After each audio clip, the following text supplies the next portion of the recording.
July painted a sobering picture. Money was flowing into the Treasury, yes, but the outflow was even more aggressive. The outcome? A jaw-dropping $291 billion shortfall. Many had hoped that rising tariffs would bridge the gap, but reality had other plans. Why didn't this work? The answer isn't hidden in the raw numbers themselves, but in the tug-of-war between income and spending. Let's break down the official figures before diving deeper. In just 1 month, July recorded a deficit of $291 billion. That's a staggering figure, sure, but the real story isn't the size of the number, it's the context. Even as tariff revenue climbed, it wasn't enough to balance the books. Here's the emotional twist. Revenue did increase, which should feel like progress. Yet spending surged even more fiercely, particularly the cost of interest on debt, which now plays a starring role in the budget drama. We don't need to drown in technical jargon. Think of the national budget like a household budget. You earn money, you spend money, and you pay interest on what you owe. The mechanics are the same, just magnified. The government collects taxes, tariffs add extra cash to the pot. But if spending races ahead, especially with rising interest payments, even a big boost in income can't prevent a shortfall. This is exactly what unfolded in July. Step by step, let's explore. What does a monthly deficit really mean? Why did it spike so high that month? Why didn't tariffs save the day? Why has interest taken center stage? And most importantly, how does all this ripple into your wallet, the prices you pay, and the business world? We'll explain each piece clearly without the confusing numbers game. We'll also be asking you questions along the way, because this isn't just abstract math, it's about everyday life. And if you subscribe and turn on notifications, you'll be part of this conversation, helping us continue to untangle these seemingly complicated topics in plain language. A $291 billion deficit in July basically means the government didn't earn enough to cover its bills that month. So why so high? Seasonal patterns play a role. Tax deadlines, allocation schedules, and timing of large payments all create these monthly swings. But the broader trend is more pressing. For months now, there's been a growing tension. Revenue is up, but spending is climbing even faster. And yes, tariffs contributed a healthy chunk of income in July, but it still wasn't enough to tip the scales. If the deficit keeps growing even with tariff revenue, it's a clear signal. Spending is accelerating faster than income. One particularly heavy hitter? Interest payments. When the national debt is already huge, even a tiny uptick in interest rates can dramatically swell the monthly burden. July's story, in short, tariffs chipped in, but interest and other obligations sprinted ahead. So why all the chatter about tariffs? Politicians love to frame them as a kind of magic money machine, self-financing revenue that can protect local producers and fill the Treasury. On paper, it sounds smart, almost too good to be true. But reality bites in two ways. First, the revenue generated is often tiny compared to the overall budget. Second, passing the tax on to consumers drives prices up, putting pressure on families and households. The ripple effects eventually loop back into the economy in unexpected ways. Yes, tariff revenues climbed in July, no one disputes that. But the budget is far more than a single line item. Healthcare, pensions, defense, education, infrastructure, disaster response, social programs, state transfers, the list goes on. And then there's the big one. Interest on the debt. This is where scale matters. Tariffs are increasing, but total spending is rising even faster. A simple analogy. Imagine your income goes up by $100 in a month, but your rent jumps by $200. That new income feels nice, but the net result is still negative. The same principle applies to the state budget. Tariffs add cash, but if interest and mandatory expenses grow twice as fast, the deficit widens. Some might ask, why not raise tariffs even higher? It's a tempting idea, but it's not straightforward. Higher tariffs can shrink imports, which means lower tax revenue. And when businesses pass the extra cost on to consumers, people end up paying more. If demand drops, the tax base narrows. In short, higher rates don't always translate into higher revenue. Politics, as always, revolves around finding the delicate balance. The most eye-catching trend recently, the soaring interest expenses. In past years, the government financed spending and revenue gaps by borrowing more, inflating the total debt. As older debt matures, new borrowing is done at current interest rates. When interest rates stay high, budgets get repriced, meaning the government ends up paying more interest every month, adding yet another layer of strain. There's no need to drown in technical jargon.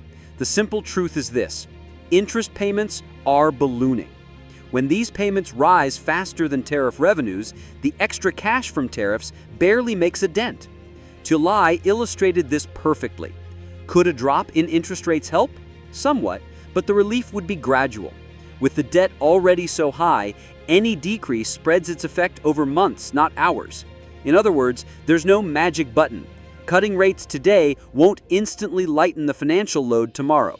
Past borrowing, debt maturity schedules, and market demand all shape the outcome.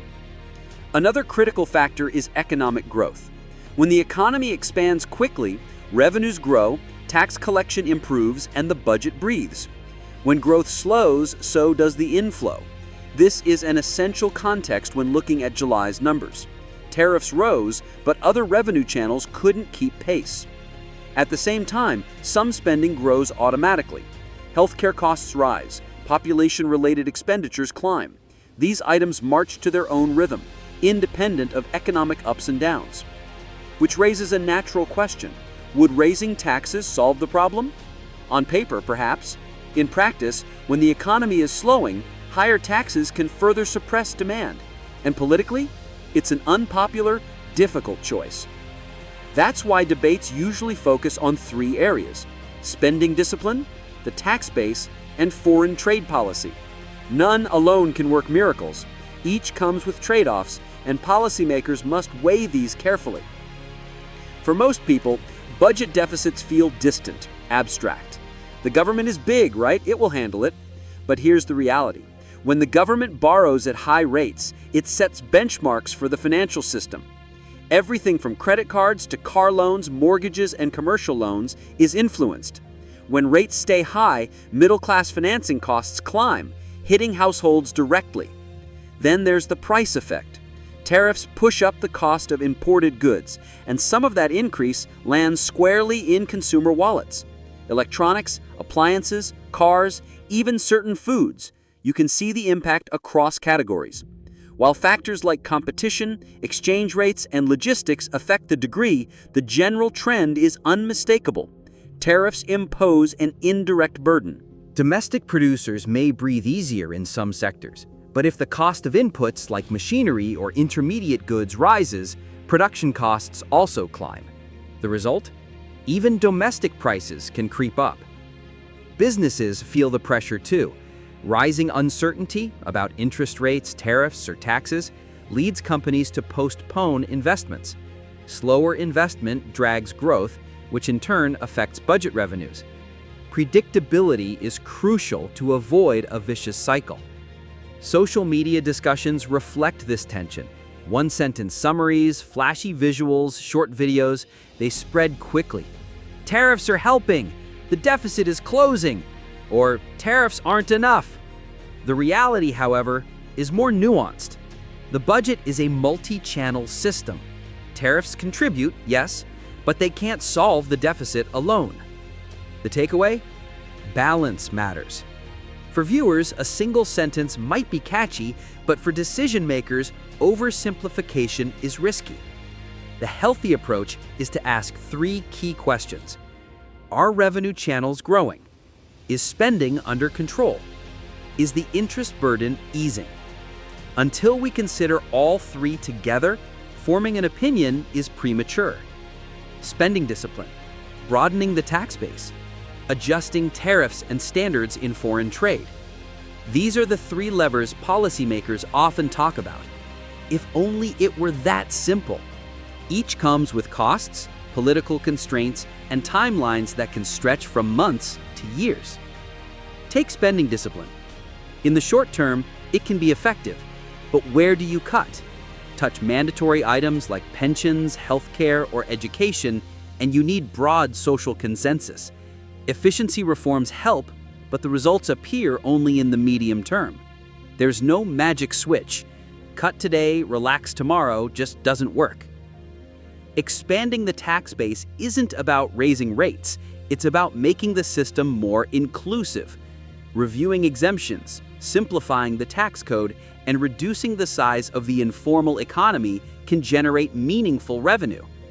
Politically, these steps are often more acceptable, but their impact trickles in slowly, over many years. Foreign trade measures are also tricky.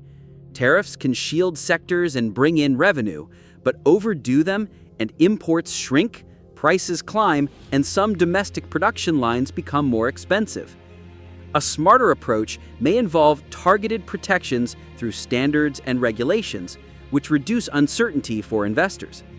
Lower uncertainty can shrink the risk premium, allowing the Treasury to borrow at lower interest rates, directly easing the deficit. Which lever is the right one? There's no single answer. Balance is crucial.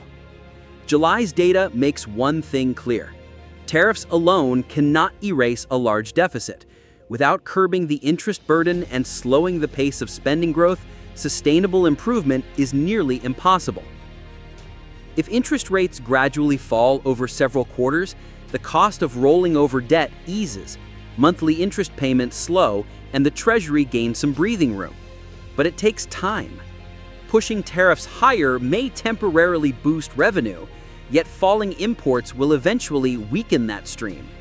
Prices rise, consumer demand softens, and the tax base may shrink. Reducing spending growth permanently could rapidly improve the deficit, but it comes with social and political costs. Consensus is needed where and how to cut. The healthiest outcome happens when all three levers, spending discipline, tax base expansion, and trade policy, work together in harmony. Even then, fluctuations remain. Demand in Treasury bond auctions may swing, yields can become volatile, and highly indebted, capital-intensive industries may feel particular pressure. Banks may keep credit standards tight for some time. In the stock market, companies with low debt and a domestic focus may weather the storm better. This isn't investment advice, it's simply a reading of the landscape.